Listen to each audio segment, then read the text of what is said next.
Gemstone bracelet. Tatlong uri ng mataas na gamit. Howlite, lava stone, at black obsidian. Pampakalma at pampahaba ng pasensya. Pampalakas ng koneksyon sa kalikasan. Pampalakas ng kalooban, nagbibigay ng tapang. Panglinis ng aura, proteksyon sa negative energy, masamang tao, nilalang at elemento. Ang howlite, isang barote mineral, kilala sa puti nitong choky na anyo. May maitim na ugat na sumisimbolo sa pasensya at pag-unawa. Mga katangian ng pagpapagaling, nagsisilbing isang nagpapatahimik na bato. Pinapakalma ng howlite ang katawan, isipan at espiritu. Nagtataguyod ng karunungan, nagpapataas ng kamalayan, nagbibigay ng malinaw na paningin.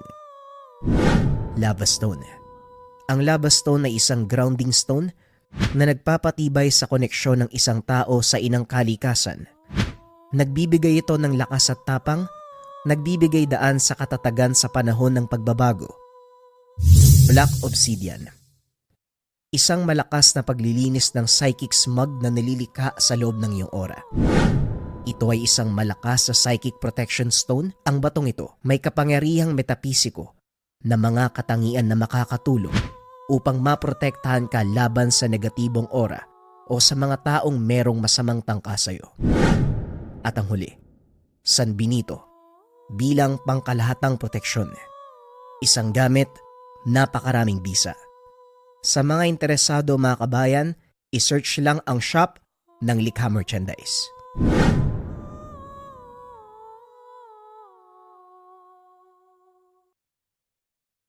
Ang kwentong ito ay hango sa totoong buhay. Mula ito sa isa nating kabayan. Naitago na lang natin sa pangalang Evan. Walang eksaktong taon. Probinsya ng Davao. Kailan ka ba titigil sa ginagawa mo, Evan? Talaga bang hindi ka makikinig sa akin? Wika ni Crisanto. Nare-respeto kita bilang kapatid. Mataas ang tingin ko sa'yo, pero hindi mo ako mapipigilan sa gagawin ko. Gutom na ako eh. Ano ka ba naman, Manong? Kakarating ko lang galing sa bukid. Magsisipula pa lang akong kumain oh. Awatin mo na ako kagad. Pambira naman. Ganun ba? Pasensya na ha. Akala ko kanina ka pa dumating eh. Konting preno sa pagkain ng taba ng baboy. Mainit pa naman ang panahon ngayon. Mamaya, matumba ka na lang dyan ng walang dahilan eh. Eto talaga. Huwag kang mag-alala, Manong. Kilala mo naman ako eh. Mamaya lang magpapapawis din ako. Ang dami ko pang sisibaking kahoy sa labas oh. Bahala ka nga dyan. Ang dami mong dahilan eh. Maiwan na muna kita ha. Kailangan kong pumunta sa bayan eh. May inaalok na trabaho sa akin yung kakilala ko. Naku Manong Crisanto, baka kung anong kalokohan na naman niyang pinapasok mo ha? Huwag kang mag-alala Evan. Legal tong pinapasok ko. Walang problema dito. Sige na, mahuli na ako eh. Pag-uusap ng magkapatid na ang pangalan ay Crisanto at Evan. Dating kafgu itong si Crisanto. Samantalang si Evan naman ay kakatapos lang sa sekundarya. Uli lang lubos na ang magkapatid dahil sa pananalasa ng mga rebelde sa kanilang lugar. Hindi likas na taga Davao ang magkapatid. Laking tawi-tawi ang mga ito. Nang mamatay ang mga magulang, nagpasya ang dalawang umalis sa lugar. Nasa 8 gulang na si Crisanto ng mga panong iyon. Kaya naman nagawa nitong itaguyod ang kapatid. Napagtapos niya ito ng sekundarya. Nagsanay bilang kafgu si Crisanto. Ngunit ilang taon lang itong nagsilbi. Tinamaan ito ng bala sa kanang binti. Hindi naman nagtamo ng malalang pinsala. Ngunit natakot na iwanang mag-isa sa bahay ang kapatid. Nakisaka ang mga ito sa bukid ng kanilang kakilala para lamang mabuhay. Si Evan ang nag-aasikaso ng kanilang mga pananim. Habang si Crisanto naman, naghahanap ng kahit anong mapagkakakitaan upang suportahan ang pangangailangan sa bukid, kagaya ng pataba at mga gamot na kontra laban sa insekto. Hindi biro ang pinagdadaanan ng magkapatid, lalo pat dayo sila sa lugar. Ngunit nagawang makuha ni Crisanto ang tiwala at respeto ng mga tao sa paligid dahil sa kanyang angking kaalaman. Nang pumasok ito sa Kafgu, may nakasama siyang may alam sa lihim na karunungan at bilang pansariling proteksyon ay nagpaturo si Crisanto hanggang sa natutunan niya ang mga ito. Nang kumalas ito sa serbisyo, nagawa niyang gamitin ang kaalaman bilang tanod sa kanilang baryo. Kinatakutan ng binata dahil sa malapalos na galaw. Hindi tinatablan ng taga o bala dahil meron siyang tangan na mutya ng palos at medalyon ng San Benito. Madalas din itong isinasama ng kanilang kapitan sa mga trabahong may kinalaman sa proteksyon ng kanilang bayan. At dahil sa trabaho ng kanyang kapatid, nakilala ni Evan ang isang taong lubusang nagpabago ng kanyang buhay, lalong-lalo na sa paniniwala pagdating sa kaalamang espiritual. Nagpaalam para umalis ang nakakatandang kapatid. Kampante naman si Evan dahil nagagawa naman itong makauwi ng ligtas. Ngunit lumipas ang isang buong gabi. Hindi nakabalik si Crisanto. Hindi rin nag-alala si Evan dahil madalas itong nangyayari. Maaaring nakikipag-inuman pa ito sa mga kasama. Ngunit kinabukasan, nang tignan ni Eman ang silid ng nakakatandang kapatid, napansin niyang hindi nagalaw ang higaan. Wala ang tsinelas nito sa kanilang atangan. Matapos mag-agahan, dali-daling nagpunta sa bukid si Evan sa pag-aakalang nauna roon si Crisanto. Ngunit laking pagtataka nito dahil wala din sa lugar ang kapatid. Nagpa siya ang binatang bumaba ng baryo upang magtanong sa kapitan. Hindi makapaniwala si Evan sa eksenang nakita. Maraming tao ang nag-uumpukan na tila may kung anong tinitignan. Napansin ni Evan ang paa ng isang taong nakandusay sa lupa, kasama ng ilan pang katawan na natatakpan ng dahon ng saging. Lumipat si Evan sa kumpol ng mga tao para makiusyoso. Nanlaki ang mga mata nang makita ang isa sa mga kalalakihang nakandusay sa lupa. Walang iba kung hindi ang nakakatandang kapatid. Naupo na lang sa sulok ang binata. Hindi makapaniwala sa nakikita. Nilapitan naman ito ng isang lalaki upang kausapin. Ikaw ba ang kapatid ni Crisanto? Ikinalulungkot ko nangyari sa kapatid mo. Eto, ipinabibigay ni Kapitan Matias. Hindi kanya maharap sa ngayon dahil kasama din sa mga namatay ang anak niya. Wika ng lalaki habang inaabot ang mga gamit ni Crisanto. Kasama sa mga ito ang isang libreta, medalyon ng San Benito at mutya ng palos na pagmamay-ari ni Crisanto. Ano po ba ang nangyari? Paanong namatay ang kapatid ko? Tanong ni Evan habang pilit na pinipigilan ang sarili sa pag-iyak.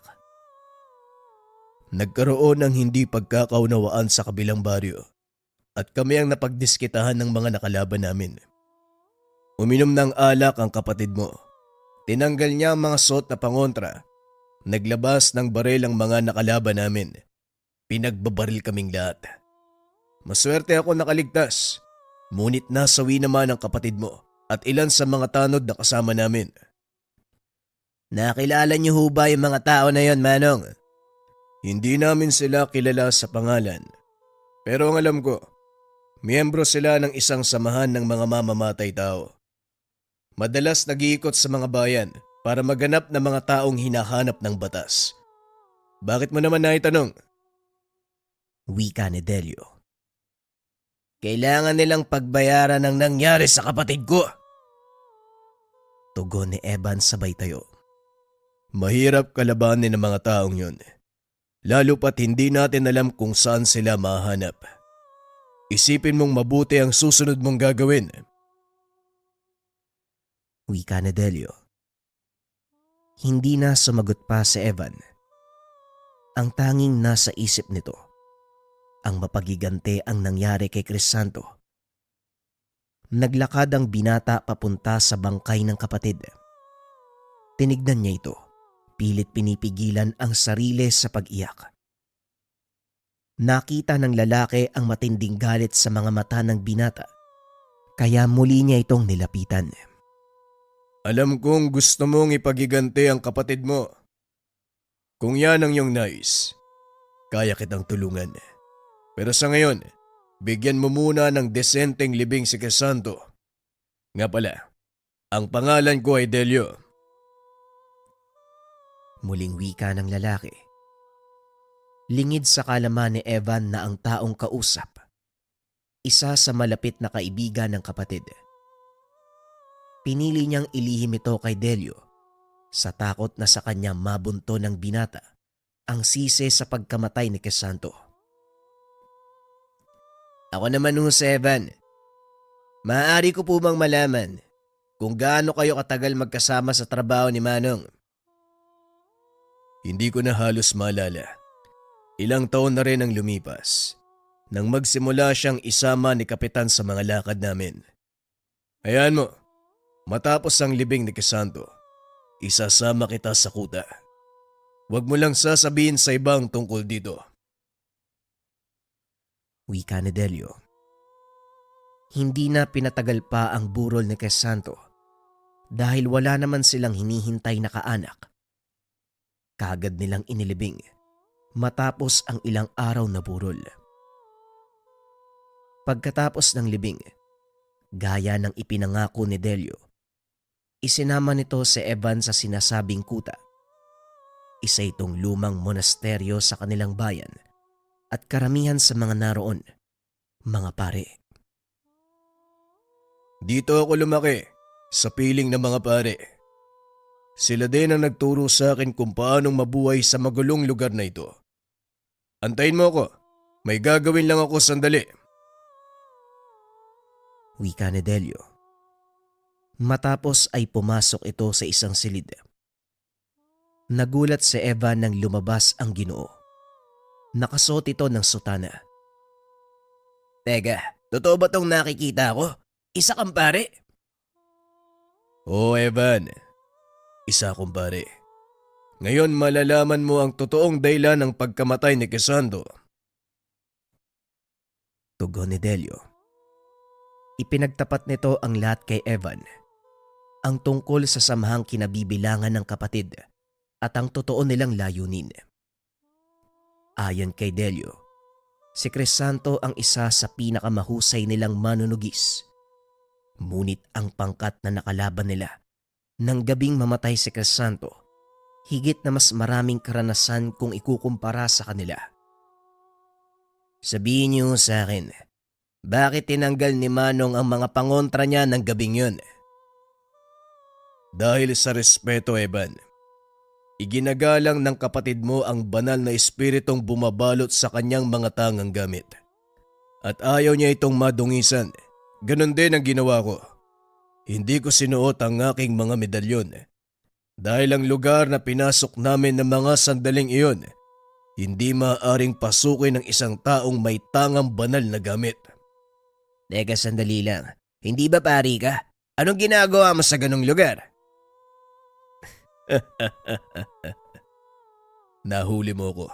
Sige na nga, aamin na ako. Hindi totoo na isa akong pare. Ito ay bahagi lang ng aking balat kayo. Pero ang totoo, isa din ako manunugis na kagaya ng kapatid mo. Hinahanap namin ang mga taong lumalapastangan sa kanilang mga tangang banal na gamit. Ang layunin namin, maitangan ang maling paggamit sa mga ito. Ngunit may ilang mga taong sadyang lumakas na.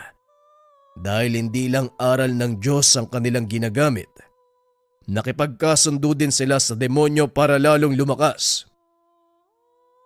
Wika ni Delio.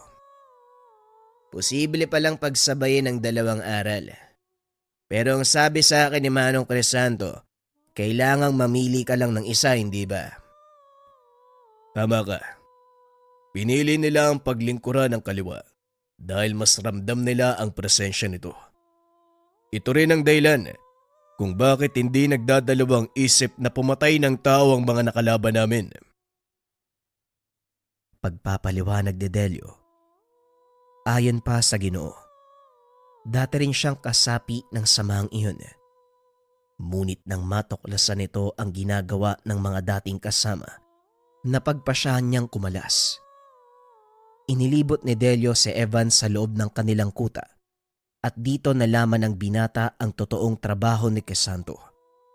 Binabayaran sila para tugisin ang mga tao na gumagamit ng kaalaman sa kaliwa para manakit ng kapwa. Hindi mo mabilang ang mga taong gumagamit ng kaalaman mula sa kaliwa, Manong. Paano mo sila ubusin? Hindi mo sila kailangang ubusin, Evan. Dahil hindi naman lahat ng may kaalaman sa kaliwa, ginagamit nila ang kanilang galing sa pananakit. May ilang nanggagamot, gaya na lang ng mga mambabarang. Hindi lahat ng mambabarang, pagbibigay lang ng sakit sa mga tao ang alam. Karamihan sa kanila ay nanggagamot sa pamamagitan ng kaalaman mula sa kaliwa. Pagpapaliwanag ni Delio. Pero bakit may mga taong ginagamit ang galing sa pananakit ng kapwa? Tanong ni Evan. Simple lang, dahil hindi sila nakukontento sa kung anong meron sila. Nawala na rin sa isip nila ang kahalagahan ng buhay. Nabulagan sila sa kinang ng salapi. Yon ang sakit na kailanman hindi kayang gamutin ng kahit sinong manggagamot. Halika, ipapakilala kita sa pinuno ng aming samahan. Wika ni Delio. Matapos ay dinala niya si Evan sa isang silid kung saan napakaraming batang kaedad niya ang nakaupo sa isang taong nangangaral. May dahilan kung bakit tinataglay niyo ang karunungan na meron kayo ngayon. Hindi mahalaga kung saan ito nagmula. Isa lang ang rason kung bakit ito nakuha. Yon ay para gamitin sa dakilang adhikain ng tagapaglikha. Odelia, nandito ka na pala. Sino yung kasama mo? Wika ng matanda. Naputol ang pangangaral nito nang makitang pumasok sa silid si Delio at Evan. Magandang hapon po, Manong Celestino. Nga po pala si Evan, kapatid ni Crisanto. Tugon ni Delio. Habang hawak sa balikat si Evan, naglakad palapit sa kanila ang matanda. Inabot ang kamay nito kay Evan. Ikinalulungkot ko nangyari sa kapatid mo, Evan. Celestino ang pangalan ko, pero kilala ko ng mga tao sa lugar na ito bilang maestro. Maupo ka muna, tatapusin ko lang ang klase. Wika namang Celestino. Napatingin si Evan kay Delio. Tinapik ng Ginoo ang balikat ng binata. Nagpaalam na aalis. Dito ka muna. May ayusin lang ako sa kabilang silid. Malapit nang matapos si Mang Celestino. Maganda yan, para kahit papano may matutunan ka. Wika ni Delio. Napakamot ng ulo si Evan dahil isa sa pinakaayaw niya, yung maupo sa isang sulok na walang ginagawa. Ngunit iba ang naging karanasan ng binata sa silid. Nagkaroon nito ng interes sa mga sinasabi ng matanda. Lalo pa nang mabanggit ang tungkol sa mga mutya. May ilang taong nagtataglay ng likas na kaalaman. Ang tawag sa kanila ay bertudes. Isinilang silang may angking galing sa pagpapagana ng mga dasal o orasyon. Kahit hindi dumaan sa debosyon o tamang kasanayan, may ilan namang natutunan at nakuha ang galing sa pamamagitan ng pagbabasa ng mga libreta, pagtatangan ng mga medalyon at pagdedebosyon. Halos walang pinagkaiba ang dalawang taong ito. Maliban na lang sa isang bagay, ang kakayahan ng mga bertudes ay hindi na mawawala pa. At ang mga taong may tangan naman, maaaring madiskomunyon. Depende sa kung paano nilang ginagamit ang kaalaman. Pagpapaliwanag ng matanda. Hindi na malayan ni Evan na napataas siya ng kamay. Nagtanong siya sa maestro. Maestro, gusto ko lang po sana malaman yung tungkol sa mga mutya. Kapag pinasa po ba ang mutya, mawawala na ang bisa? Magandang katanungan. Ang mga mutya ay may sariling gabay at espiritu. Sa makatuwid may sarili silang buhay at sa oras na ipasa sila sa ibang tao, kailangan nilang kilalanin ang bagong Panginoon sa pamamagitan ng mga pagsubok. Hindi mawawala ang bisa nila, bagkus ay lumalakas pa ang kakayahan ng mutya. Depende sa taong pagpapasahan. Ngunit may isang bagay ka na dapat tandaan sa pagtatangan ng mutyang pagmamay-ari ng iba. Kailangan mapantayan mo o mahigitan ng kakayahan ng una nitong Panginoon. Kung hindi, hindi mo ito magagawang pasunurin. Wika ni Mang Celestino. Napaisip si Evan dahil gustong-gusto nitong pag-aralan ang kapangyarihan ng mutya ng kanyang kapatid. Ngunit tila nawalan ito ng pag-asa nang marinig ang huling sinabi ng matanda. Matapos ang klase, kinausap ni Mang Celestino ang binata tungkol sa nangyari kay Crisanto.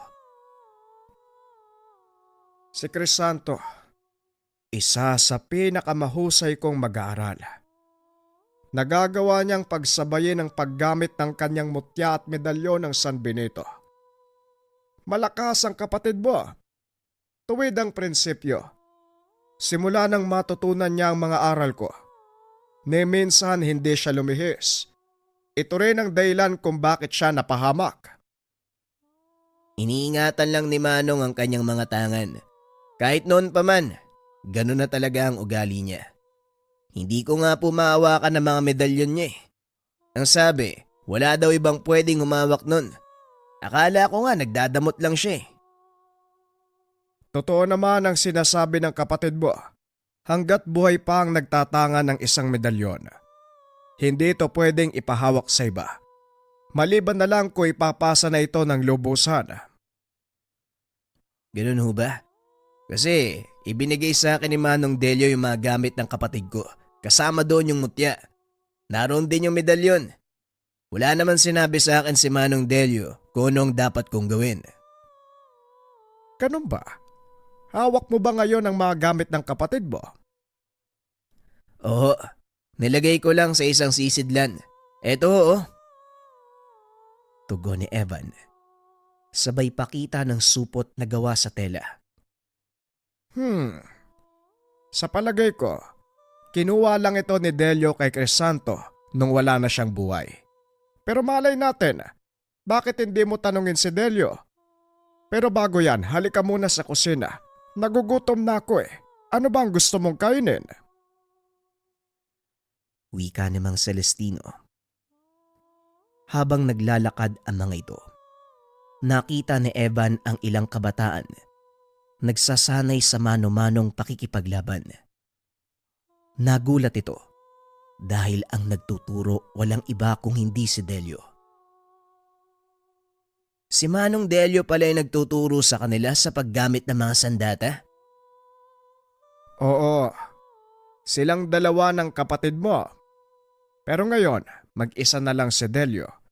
Kung gusto mo, antayin mo na lang ako dito. Ako na lang ang kukuha ng makakain. Wika ni Mang Celestino. Nanatiling nakatayo si Evan habang pinagmamasdang magsanay ang mga kabataan. Sumagi sa isipan nito ang mga alaala ni Crisanto nung pilit siyang tinuturuan ng kapatid kung paanong makipaglaban. Kaunting pagbabalik tanaw, Evan, kailangan mong matuto na ipagtanggol ang sarili mo. Hindi sa lahat ng oras nasa tabi mo ko. Hindi kita mapoprotektahan. Wala namang mananakit sa akin dito, Manong.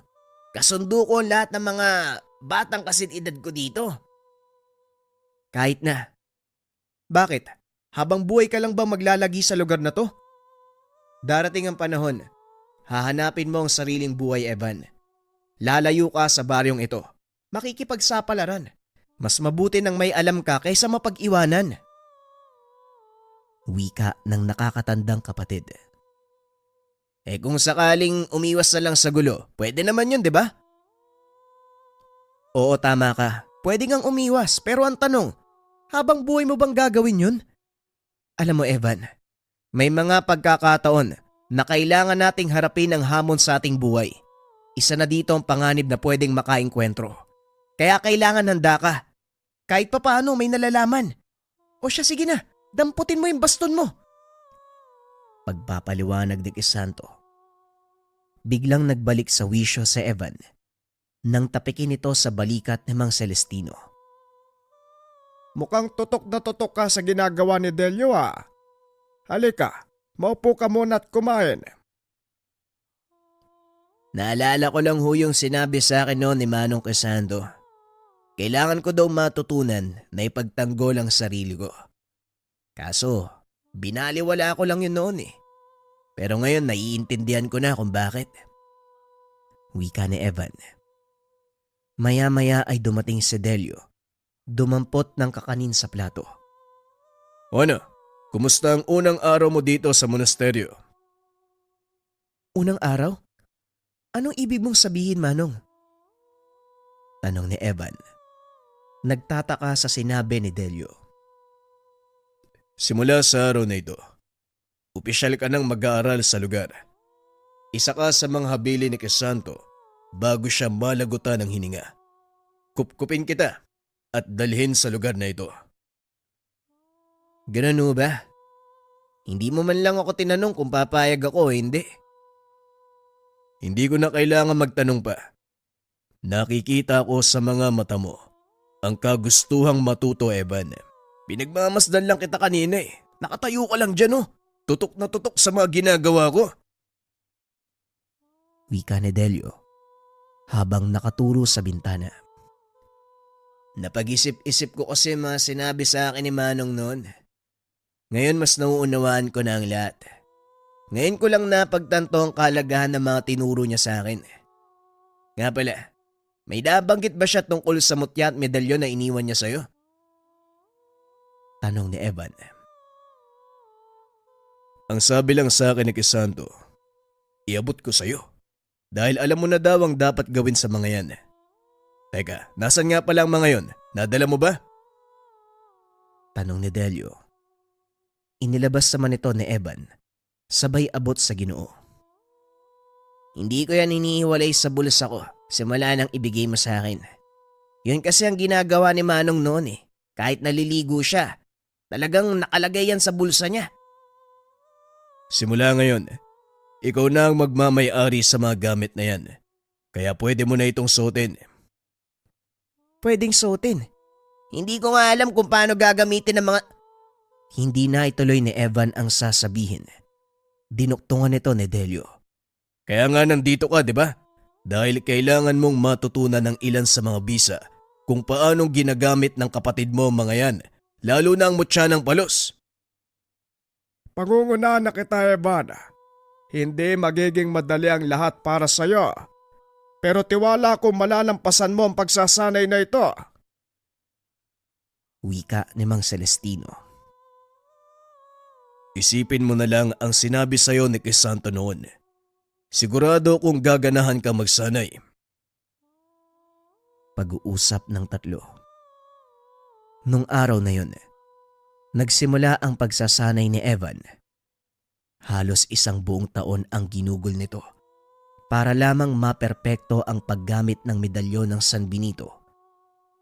Ngunit ang mutya ng palos na pagmamay-ari ni Crisanto hindi pa rin sumusunod sa kanya. Makalipas ang ilang buwan, Tuluyan ng kinilala bilang formal na kasapi ng samahan si Evan. Inilagay na rin siya sa pinakaunang trabaho kasama ang isa pang kamag-aral na dalaga. Si Eda ang makakasama mo sa unang misyon. Magkukunwari kayong misenaryo mula sa syudad. Kailangan niyong hanapin ang manggagamot na nagngangalang Isidro. Ano po ang kasalanan ng taong yan, Manong? Ginagamit niya ang kakayahan sa kulam upang manamantala ng mga kababaihan. Siya ang nagbibigay ng sakit sa sino mang magustuhan niya at sa kanya ito dinadala para magpagamot. Hindi siya kumikilos na mag-isa. Meron siyang ilang kasamahan na nagmamanman sa tahanan ng biktima. At kapag nagsimula ng mangingi ng tulong ang pamilya nito, saka pa lamang sila papapil na kunyari may kakilala silang magaling na manggagamot. Ano naman ang ginagawa niya sa mga dalaga? Hindi malinaw dahil ang ilan sa mga nabiktima niya nawawala ng alaala. Kumbaga, hindi nila alam kung ano ang ginawa sa kanila. Pero may isa sa mga nabiktima na imasmasan nagsumbong sa atin. Kaya yun, ibinibigay ko sa inyo ang kasong ito bilang unang misyon. Evan, umaasa akong hindi ka mabibigo. Wika ni Delio. Panigurado, Manong. Mahusay itong kasama ko eh. Tara, Eda. Kailangan pa nating maganda. Wika ni Evan. Naging malapit ang dalawa simula nung unang pumasok ang binata sa monasteryo. Dahil alam nito ang nakaraan ni Eda. Halos hindi sila nagkakalayo ng kwento. Napatay din ng mga rebelde ang mga magulang nito. Nag-iisang anak. Wala na ring mga kamag-anak na kumupkop. Kaya naman kinuha ito ni Mang Celestino at si Nanay. Natuklasan ng matanda na isang bertudes ang dalaga mula ito sa hanay ng malakas na manggagamot. Kaya naman ginugol ni Mang Celestino ang oras para lang pagyamanin ang likas nitong kakayahan. Nagtagumpay naman ang matanda. Nadala niya sa tuwid na landas si Eda. Matapos magbihis, lumabas na ng silid si Evan. Nakasalubong nito si Eda na nakasuot ng maiksing damit. Bakit ganyan yung suot mo? Hindi ba ang sabi sa atin ni Manong Delio, magpanggap tayong misyonaryo? May misyonaryo bang mukhang nagtatrabaho sa kabaret? Ang sakit mong magsalita ah. Eto na nga magpapalit na. Tugon ng dalaga. Padabog itong bumalik sa kwarto. Nagbihis at paglabas. Nakasuot na ng maayos na damit. O yan, di magandang tignan. Tss, mukha naman akong manang. Halika na nga, bago pa uminit yung ulo ko sa pang-asar mo. Pag-uusap ng dalawa. Tumuloy na ang mga ito papunta sa estasyon ng bus. Babiyahe sila sa lalawigan kung saan hahanapin si Isidro. Mahaba ang biyahe, kaya nakatulog sa Eda. Nakasandal siya sa balikat ng binata. Maya-maya ay biglang inapakan ng driver ang preno, dahilan para magising ang dalaga. Anak nang, anong nangyari? Ang sakit ng noo ko. Tanong ni Eda habang sinasapo ang noo. Ewan ko, mukhang may nabangga yata yung sinasakyan natin eh. Diyan ka lang at titignan ko. Tugon ni Evan. Tumayo ito at naglakad papunta sa unahan ng bus. Nanlaki ang mga mata ng binata. Isang dalaga ang nakita nitong nakahandusay sa kalsada. Dali-daling bumaba si Evan dahil walang nagtatangkang lumapit sa dalaga. Sinita siya ng konduktor. Huwag gagalawin ng babae dahil baka nabalian ng buto. O ano? Anong nangyari sa kanya? Buhay pa siya. Hindi naman ganun kagrabe yung tama. Halika Eda, tulungan mo ko. Dali natin siya sa gawing yun, no? Huwag po kayo mag-alala, Manong Konduktor. May nalalaman po ako sa paunang lunas. At saka hindi naman ganun kalala ang tama ng babaeng yan. Nawalan lang siya ng malay dahil sa gulat. Pagpapaliwanag ni Evan, binuhat ng mga ito ang dalaga papunta sa lilim ng isang puno habang inaantay ang pagdating ng mga otoridad. Maya-maya ay nagkamalay ito. Laking gulat ng lahat. Biglang tumayo ang babae, akmang tatakbo patawid sa kalsada. Mabuti na lamang at nagawa itong harangin ni Eda dahil may paparating na malaking sasakyan. Anak ka naman talaga ng nanay mo. Ano ba? Magpapakamatay ka ba? Niligtas ka na nga, babalik ka pa. Wika ng dalaga. Napansin ito na tila tulala ang babaeng iyon. May kung anong binubulong na hindi maintindihan ni Eda. Ang mabuti pa, hawakan mo muna ang babaeng yan. Mukhang hindi na magpapatuloy sa biyaya yung bus na to. May sinasabi siya, Evan. Hindi ko lang maintindihan eh. Parang pangalan ng tao. Wika ni Eda. Tinignan ni Evan ang bibig ng dalaga hanggang sa mapagtanto na ang sinasambit nito, pangalan ni Isidro. Isidro, yan ang sinasabi niya. Mukhang hindi na tayo mahihirapang hanapin ang taong yun. Tugon ni Evan. Maya-maya ay dumating na ang mga otoridad. Nag-usisa sa lugar. Matapos ay kinuha nila ang dalaga at dinala sa ospital. Nagpa siyang sumama ang dalawa dahil hindi naman ito kalayuan sa bayan. Pumayag naman ang pulis, lalo na nang magpakilala sila nakasama ang babae. Wala pa rin ito sa wisyo ng makarating sa ospital. Ayon sa doktor, kailangan ng dalaga ng pahinga kaya tinurukan nila ng pampatulog. At para masigurado na hindi ito makakatakas, itinali ng kapulisan ang kamay nito sa barandilya ng higaan. Ano kaya sa tingin mo yung kinalaman ng babaeng yan doon sa taong hinahanap natin? Hindi ko alam, Eda. At yon ang kailangan nating malaman. Sana lang, pag nagkamala yan, makabalik na siya sa wisyo. Wika ni Evan. Kinabukasan nagkamalay ang babae. Kaso nga lang wala pa din ito sa katinoan. Nagwala ito. Paulit-ulit na tinanggal ang posa sa kamay. Ginamitan naman ito ng dasal ni Eda upang kumalma. Nang huminahon na ang dalaga, muli na naman itong binanggit ang pangalang Isidro. Ay nako, malaki siguro ang kasalanan ng Isidro na yan sa kanya. Siguro nga tama ka. Malalaman natin yan mamaya. Wika ni Eda. Ilang oras pa ang nakalipas. Dumating na ang mga doktor kasama ang ilan sa mga pulis. May kasama itong lalaki na nakasuot ng sombrerong buli. Ayon sa kapulisan, ang lalaking kasama nila ay kamag-anak ng dalaga. Dito nagpakilala ang dalawa bilang mga misyonaryo. Sinabi nila ang totoong nangyari kung bakit kinailangan nilang samahan ang dalaga sa ospital. Ngunit nagduda si Evan. Nang tanungin ito ng mga pulis tungkol sa pangalan ng babae, hindi ito kagad nakasagot na parang nag-iisip pa kung ano ang sasabihin. Wala namang nakitang problema ang ospital kaya pinayagan ng lumabas ang babae. Akmang kukunin na sana ito ng lalaking nakasombrero. Biglang hinawakan ni Evan ang kamay nito. Sandali lang. Alam kong nagsisinungaling ka eh. Hindi Sandra ang totoong pangalan ng babaeng to. Tama ba? Ano ka ba naman, Evan? Kamag-anak niya nga yan, oh. Tumahimik ka, Eda. Hayaan mo lang ako. Ano manong? Tama ako, di ba? Muling wika ni Evan sa lalaki.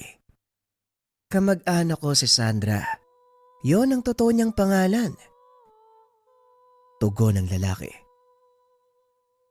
Kung ganon, Kaano-ano mo si Isidro? Nasabi sa amin ng babaeng yan na si Isidro daw ang kasintahan niya. Oh, tama kayo. Kasintahan niya nga si Isidro. O sige na, aalis na kami ha. Inaantay na siya ng iba naming kamag-anak. Wika ng lalaki. Biglang hinarangan ni Eda ang pintuan. Sabay tulak papasok sa lalaki. Sinungaling ka? Totoo nga ang sinasabi nila. Nahuhuli nga ang isda sa pamamagitan ng bunganga. Kinagat mo ang pain ng kasama ko. Hindi totoong kasintahan ng babaeng yan si Isidro. Kaya umamin ka na. Wika ni Eda. Biglang itinulak ng lalaki ang dalaga. Kumaripas ito ng takbo. Dali-dali namang hinabol ng kapulisan. Kinuha ng dalawa ang pagkakataong iyon para ilayo sa lugar ang babae. Saan tayo ngayon pupunta? Pareho tayong dayo sa lugar kaya wag mo akong tanungin. Tugon ni Eda. Habang nag-uusap ang dalawa, may lumapit sa kanilang paslit. Manong, sumunod po kayo sa akin. Wika ng bata. Matapos ay kagad itong umalis. At dahil wala nang ibang maisip na paraan, sumunod ang dalawa, kasama ang wala pa sa katinoan na dalaga. Dinala sila ng bata sa isang lumang kubo at doon nakita nilang nakaupo si Delio. Hindi talaga kayo nag-iingat. Masyadong nahahalata ang mga galaw nyo. Mabuti na lang, hindi naghinala ang mga kapulisan. Kapag nangyari ang bagay na yon, siguradong malaking problema ang papasukin nyo. Wika ni Delio. Pasensya na Manong, pero kanina ka pa ba dito? Kasabay nyo lang akong sumakay ng bus. Hindi nyo napansin kasi masyadong okupado ang isipan nyo sa pagtulog. Paano pala kung may nakatunog sa pagdating nyo sa lugar? Ay nako, baguhan talaga. Sumunod kayo sa akin. Dadali natin siya kay Mang Pabian. Tugon ni Delio. Muling bumalik sa kabayanan ang pangkat. Nagpunta sa tahanan ni Mang Fabian. Isa itong kilalang manggagamot sa lugar, kasapi ng kanilang samahan. Mabuti na lang at nagawa mo silang agapan, Delia. Kung hindi, baka nabulilyaso ang plano. Ala sige, magpahinga muna kayong dalawa. Alam kong pagod kayo sa biyahe. Sandali lang, maghahanda ko ng hapunan. Wika ni Mang Fabian. Nakahinga ng maluwag si Evan. May mga kasaping nakatira doon mismo sa lugar. Matapos kumain, ginamot ng matanda ang dalaga. Tuluyan itong bumalik sa katinoan. Nagpakilala ito sa pangalang Mira. Pinaliwanag ang nangyari sa kanya. Nakaramdam ako ng matinding pagkahilo. Tapos, patuloy ako nagsukay. Hindi ko na alam kung anong nangyayari. Nagpunta kami sa manggagamot. Isidro ang pangalan niya. Tapos hindi ko na maalala yung nangyari. Wika ng dalaga. Dito kinumpirma ni Delio. Biktima nga ni Isidro si Mira. Hindi lang si Mira ang nabiktima ni Isidro. Marami sila at patuloy lang na madaragdagan. Kaya kailangan na natin siyang pigilan sa lalong madaling panahon. Wika ni Delio. May mga usap-usapan din na inaalay ni Isidro ang mga dalagang nabibiktima niya sa demonyo. Hindi ako sigurado. Pero may dati siyang kasapi. Nagtapat sa mga gawain nila. Sa kasamaang palad na matay ito matapos niyang ibigay ang mga impormasyon. Wika ni Mang Fabian. Kailangan na po nating kumilos. Ayoko sanang gawin to Pero Mang Pabian, may alam ka ba kung paanong matutunton ng kinaroroonan ni Isidro? Tanong ni Delio. Si Pablo. Hanapin niyo ang taong yon. Siguradong alam niya kung nasaan si Isidro. Tugon ni Mang Fabian. Paano naman natin mahanap ang Pablo na yon? Hindi nga natin... Teka, yung lalaki. Yung lalaki sa ospital. Wika ni Evan. Matapos ay dali-daling lumabas ng tahanan. Saan ka pupunta, Evan? Hanapin ko yung lalaking kamuntikan ng kumuha kay Mira. Natatandaan ko ang itsura niya eh. Sigurado akong makikilala ko yun sa oras na magkita kami. Tugon ni Evan. Lingid sa kalaman ng binata na sa pagkakataong iyon magagamit niya ang kapangyarihan ng mutya na iniwan ni Crisanto. Gabi na ng mga sandaling iyon, halos wala ng tao sa bayan. Tanging mga bahay aliwan na lang at tindahan ng mga alak ang bukas. Patuloy na nag-ikot ang dalawa hanggang sa makita nila ang isang lalaki. Nakaupo ito sa gilid ng daan. Nakilala ito ni Evan kaya kagad itong sinunggaban. Anak nang, sino ba kayo? At ano ang kailangan niyo sa akin? Tanong ni Pablo. Ikaw si Pablo, hindi ba? Halika, sumama ka sa amin. May ilang bagay kaming itatanong sa'yo. Tugon ni Evan. Wala nang nagawa ang lalaki kung hindi sumama sa kanila. Pagdating sa tahanan ni Mang Fabian, nagpumilit itong tumakas, lalo pa nang makita si Delio. Pablo! Sa wakas, nagkita din tayo. Ano, kumusta?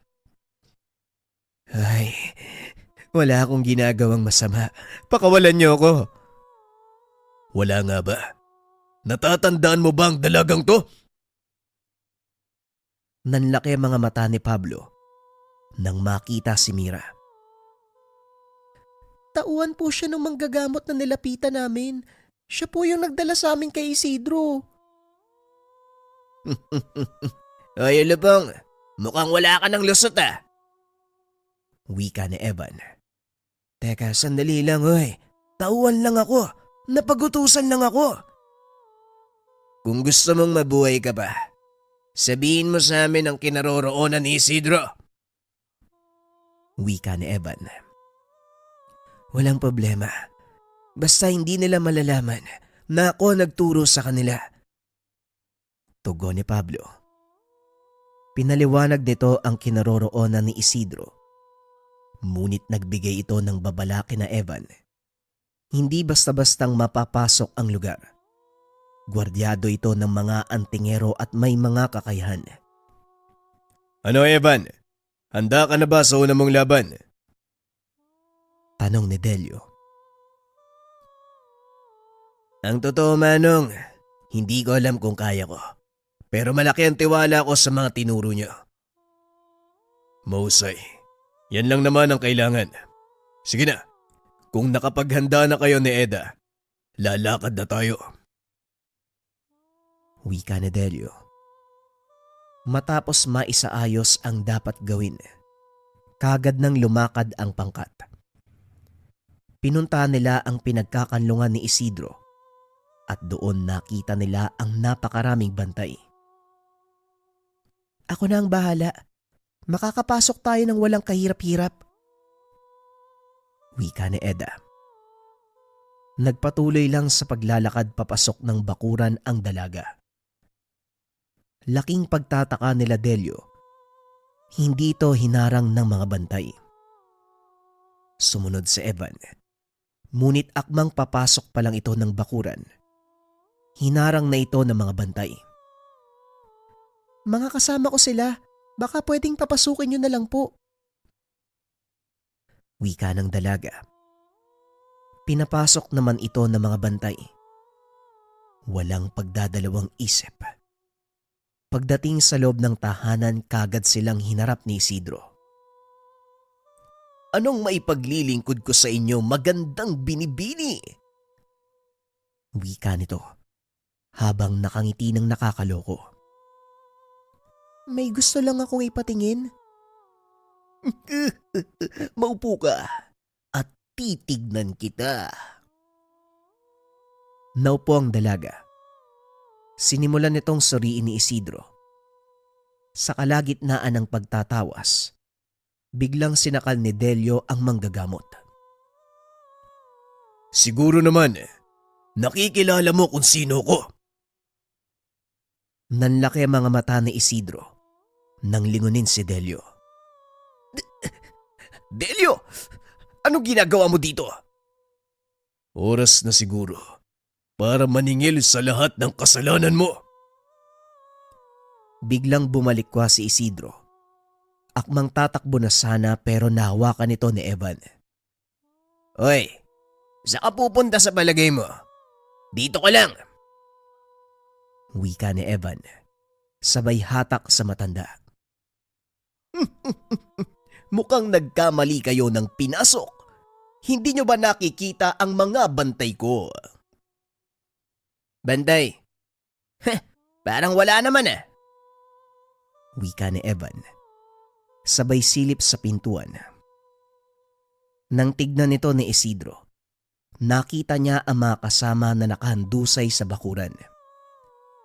Anong ginawa nyo sa mga kasama ko? Pinatulog lang namin sila. Pero kapag gumawa ka ng hindi maganda, tutuluyan ko mga yan. Ano ba ang gusto mong mangyari? Bakit nyo ko pinuntahan? Nananahimik ako. Hindi kami pupunta dito kung talagang nananahimik ka na, Isidro. Ang mali mo lang, hindi ka nag-ingat. Ganun ba? Hay nako, mukhang wala na yata akong magagawa. Pero teka, 1, 2, 3. Yan lang ba ang bilang ng ihaharap nyo sa akin? Masyado kang mayabang. Huwag ka nang magtangka ng anuman dahil mapapahamak ka lang. Wika ni Delio. Ngunit hindi nakinig si Isidro. Bigla nitong tinulak si Evan. Tumalon palabas ng bintana. Dali-dali itong hinabol ni Evan. Nagulat ang binata sa bilis nitong kumilos. Maging si Delio hindi rin inasahan ang magiging reaksyon ni Evan. Nagawang abutan ng binata si Isidro. Hinila niya ito sa damit. Dahilan para matumba. Medyo palusong ang lupa sa lugar na yon, kaya gumulong ito paibaba. Hinawakan ni Isidro ang paa ni Evan, kaya napasama ito sa pagkahulog ng matanda. Nagpagulong-gulong ang dalawa hanggang sa makarating ang mga ito sa sapa. Nakatayo lang si Evan sa harapan ni Isidro. Malapit lang ito. Ngunit laking pagtataka ng binata dahil nagpalinga-linga ang matanda na parang hindi siya nakikita. Isang malakas sa suntok ang binigay ni Evan kay Isidro. Bumagsak ang matanda sa tubig at nang muli itong tumayo, hinanap nito kung saan nagmumula ang atake. Pamilyar sa akin ang kakayahan na yan. Isa yan sa mga kakayahan ng taong pinatay ng tauhan ko. Wika ni Isidro. Biglang nanumbalik kay Evan ang nangyari sa nakakatandang kapatid. Anong sinabi mo? Ikaw ang pumatay sa kapatid ko? Si Crisanto? Crisanto pala ang pangalan ng taong yun. Sayang lang, hindi kami nagkaroon ng magandang laban. Hinubad niya ang suot na medalyon, kaya madali ko siyang napatay. Walang hiya ka. Pagbabayaran mo ang kamatayan ng kapatid ko. Lingid sa kalaman ni Isidro, sinindihan nito ang mitya ng galit ni Evan. Pinagsusuntok ito ng binata hanggang sa magkandalamog-lamog ang muka. Hindi magawang gumante ni Isidro dahil hindi niya nakikita si Evan. Tuloy-tuloy na ginulpe ng binata ang kalaban hanggang sa tuluyan na itong mawala ng malay. Matapos ay dinala niya pabalik sa tahanan, hinarap kina Delio.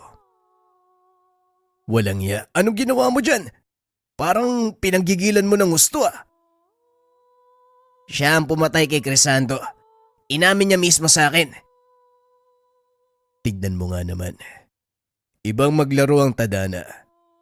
Kusang inilapit sa'yo ang taong hinahanap mo. Ngayon, dahil ito ang una mong misyon, ikaw ang magpasya kung ano ang gagawin natin sa kanya. Ano pa nga bang dapat kong gawin?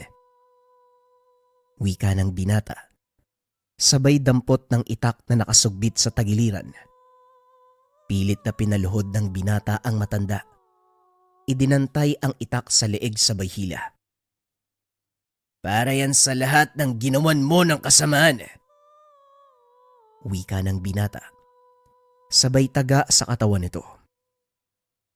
Eto naman, para sa mga babaeng binibiktima mo. Wika nito. At ang panghuli, pinugutan siya ng ulo. Yan naman ay para kay Manong Crisanto. Sumalangit nawa ang kaluluwa niya. Kakaibang gaan ang naramdaman niya. Nagawa na nito ang magiganti. Ano nang balak mo, Evan? Nagawa mo na yung dapat mong gawin ah. Hindi ko pa alam. Pero siguro sa ngayon, mananatili muna ako sa trabahong ito. Habang iniisip ang susunod kong plano. Halika na, umuwi na tayo.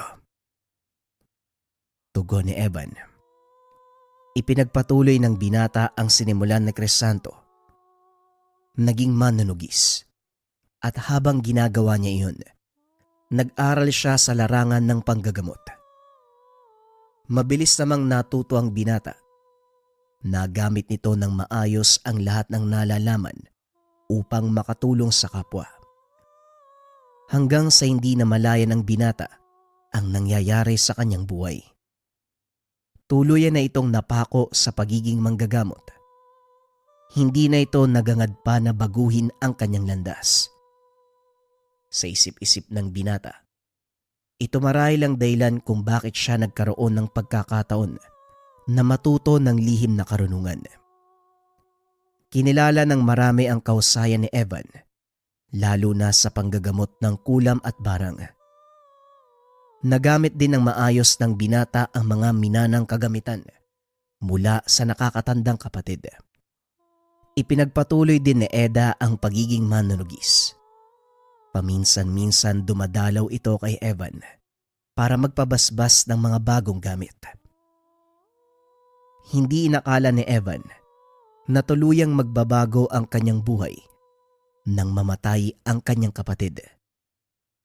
Minsan siyang nawala ng pag-asa, pero hindi ito naging dahilan para tuluyan siyang sumuko.